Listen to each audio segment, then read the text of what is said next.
It's Jamie from Play to Learn Preschool. I am here by myself this afternoon. Gemma had to get home for her kids, and I am here to tell you a little story and offer hopefully some encouragement.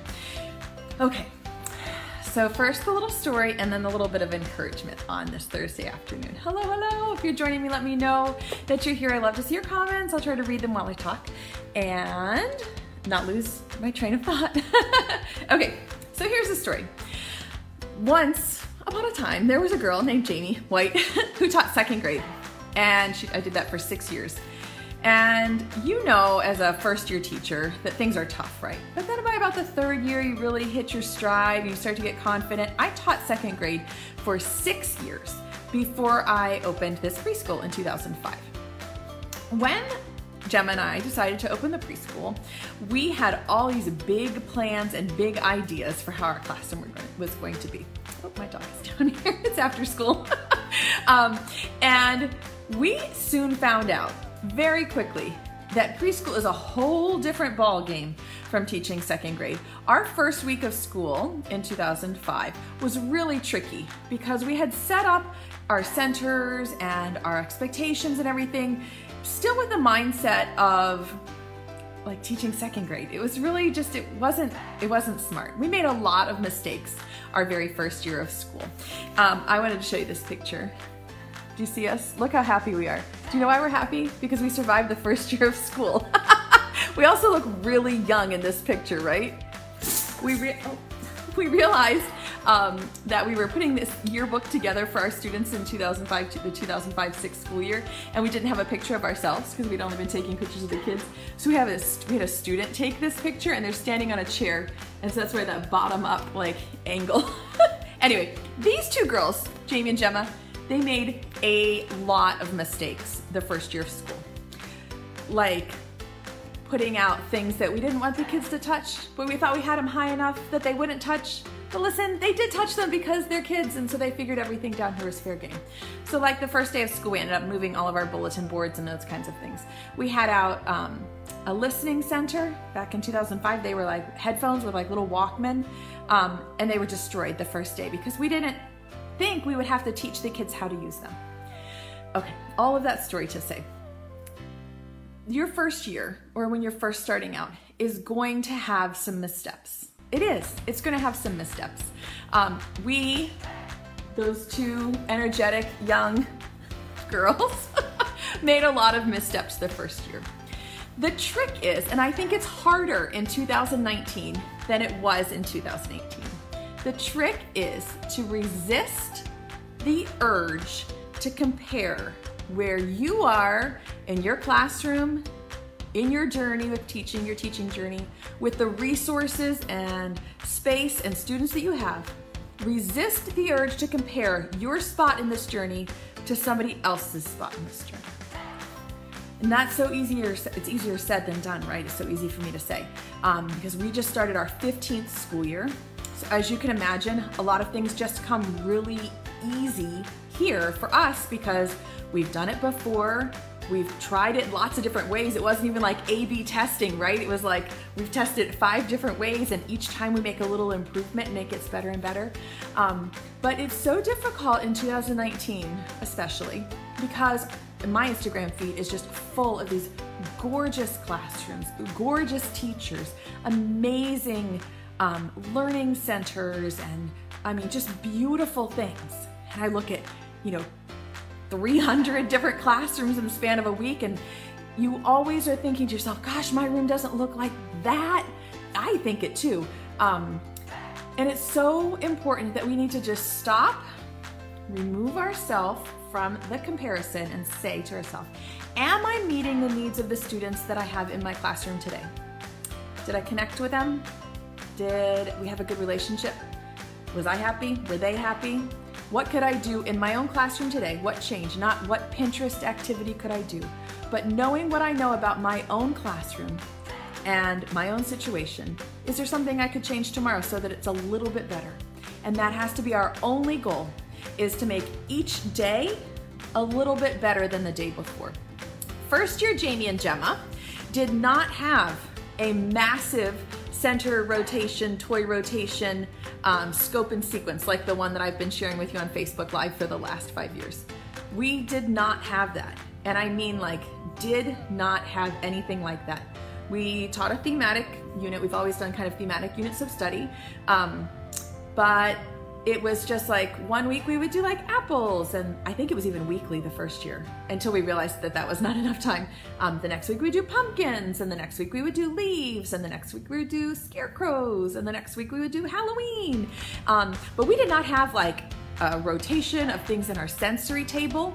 The first 3 years, maybe 4, I'd have to go back and look at the pictures. The only sensory bin filler that we had, and I'm not even joking with you, was white rice. Period. That's what we had. In fact, we didn't even call it the sensory table. It was red. It wasn't this one. We got a new one a couple of years ago. We didn't even call it the sensory table. No, we called it the rice table. True story. And we would like sometimes put in different shovels or different bowls or things, but we did not change out the bin filler monthly. We did not change out the accessories and the learning activities weekly. It didn't even occur to us. It wasn't even on our radar, right? And I'm not even gonna call that a misstep. That's just where I was in my journey. That's where we were with the supplies that we had and with the knowledge that we had. And you know what I'm also gonna say is that I don't think that first year was bad. I really don't. Those kids are still some of Gemma and my very best friends. Their moms are still some of our best friends. I still see all of their pictures from their first day of their junior year of high school this year. And I have such fond, vivid memories of the things that we did together that first year because we didn't fuss about a lot of the stuff, obviously. Do you know what we did? We were like on the floor, we read books to them, we laughed with them, colored with them. I mean, we played with them. And we formed such a good bond. That group was actually together for 3 full years. We had them starting when they were 2.5, and then they stayed for 3 years until they graduated and went to kindergarten. And it wasn't the stuff that was wonderful. It wasn't, because we didn't have, I mean, we had stuff, but it wasn't like fabulous, Instagrammable, changed weekly kind of stuff. It was just like a really solid connection and a really deep desire to meet those kids where they were and have fun and teach them something new every day. So I just really want to encourage you, resist the urge to compare yourself where you are. If you're a 15th year teacher, then maybe you do look at our classroom or our scope and sequence or our videos and say, yes, I can do all of those things. I'm gonna switch out my dramatic play and I'm gonna take gorgeous pictures of it and everything is gonna be awesome. Everything is awesome. I know, right? Like, if that's where you are, if you've been teaching 15, 18, 20 years and you have the resources and the classroom and the time to do it, go for it. But my encouragement to you today is, if you're not in that place in your teaching journey, maybe you just started out, or maybe your personal life is really demanding because you have a new baby or a new husband or a new house, or you need to take care of your health. You can still have a fabulous, awesome, really super great year. I promise you, if you focus on the thing that's important, and that is making connections with your students, forming a really good relationship with them, getting to know them on a really deep and personal level by getting down and playing with them, sitting with them and reading with them, it will still be an awesome school year. So resist the urge to compare yourself and where you are with others in a different place than they are. So Jamie, I'm gonna try to answer a couple of the questions. People say that they feel like they're never gonna get there. If you would have asked these two girls, I have to keep showing you pictures. We look so crazy from the bottom. And I had these like old alphabet posters. It was crazy.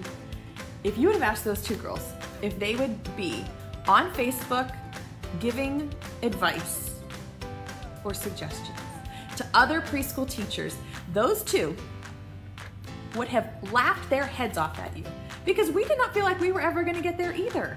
For sure. We felt like what we were doing was good, but it wasn't like anything to write home about, right? It wasn't like other people are gonna wanna be like us. Definitely not like that. And so don't ever feel like you're gonna never get there. So here's my encouragement to you, Jamie Jenkins, not Jamie White. Just do one thing at a time. And when you look back, you add up all those things over the year, over the next year, and then you realize by about the third year, wow, this has really come a long way. And again, that's not to discredit the first year, because everybody's first year, you have to start someplace, right? It's gonna be tricky, but it gets better as long as you focus on the relationship and you're doing right by the kids that are in your room, in your care every day. So that is my advice. Resist the urge to compare yourself. And I'm gonna keep saying that to myself when I'm scrolling Instagram, when I'm waiting in the carpool line for my kids, or I'm waiting in the parking lot for practice to let out, and I'm just scrolling Instagram mindlessly, and my mind is automatically like, oh, I should do that, oh, I should do that, I should do that, I should do that. No, resist the urge to compare. Focus on what's actually happening in the classroom and make small changes every day to do better by your students. So I hope that little story and little word of encouragement is helpful to you today. We'll be back with more activity ideas and inspiration for you. In the meantime, have fun playing and learning with your kids. Thanks for joining me. Bye, everybody.